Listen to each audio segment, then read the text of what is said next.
огурцы, помидоры, лук, чеснок, морковь, тут картошку. Веселая девушка. Это товарки про Софью Петровну говорят. И в свои 84 она так силы смогла распределить, что их на грядку малонужной репки хватит. И уж совсем, казалось, на ненужные цветы. Забор вот сколотила полностью сама. Война так научила. Тогда на всех детей и баб был только один мужик-помощник. Пришел у нас офицер с войны, без ног почти. И все время окашивал, где получше, то косит, а потом все мы. Вся молодежь. В 41-м разом овдовевшая деревня. На пашню не только школьников, детсадовцев гоняли, да и не гоняли. Говорят, сами без лишних понуканий шли. Обуви не было, работали босые. Вот по жниву так не находишь много. Ноги исцарапаны все в кровь. А на руках у многих и теперь видны отметины. Были покалечены серпом.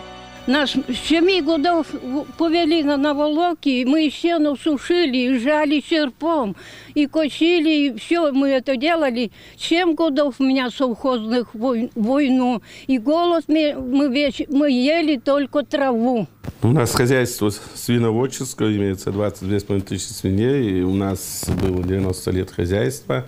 Вот эту свиночку нам подарили. Как бы нынешний председатель успешного хозяйства тем военным бабьим царством управлял. Плюсом, что никого не приходилось заставлять. Говорят ведь, не по часикам работали, оттемно и дотемно. В минусе техники не было почти что никакой, лошади. А ими командовали женщины голодные и дети. Трактора только появлялись, пахали на лошадях в основном. И лошадь, например, день 2 лошади, 1 человек пашет. То есть лошадь устает, а человек как бы вроде не устает. Правильно? Буронили 2 мальчишка, да я. От чего? Самим-то есть нечего, и лошади. Возим, едем, лошадь упадет, подымаем. И тут же продолжает. Это же нам Господь давал терпение. Животина не выдержит. А женщина всегда смогет.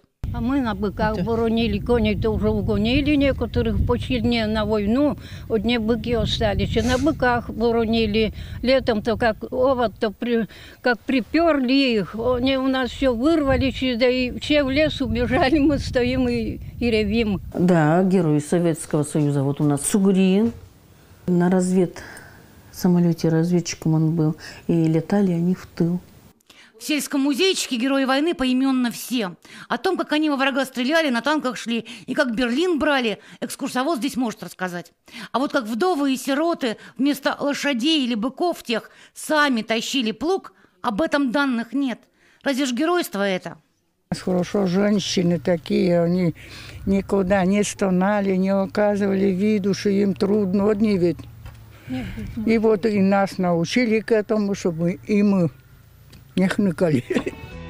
Они и сейчас, в преклонные свои года, на болячки даже врачам жаловаться не хотят. Вот и Софья Петровна 85 скоро отметит, а все сама.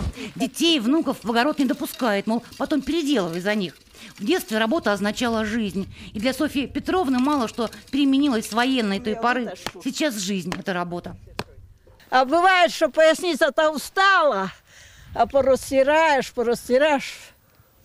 Не могу дома сидеть никак. На скамейке вот скажут люди. Не хочу на скамейке сидеть.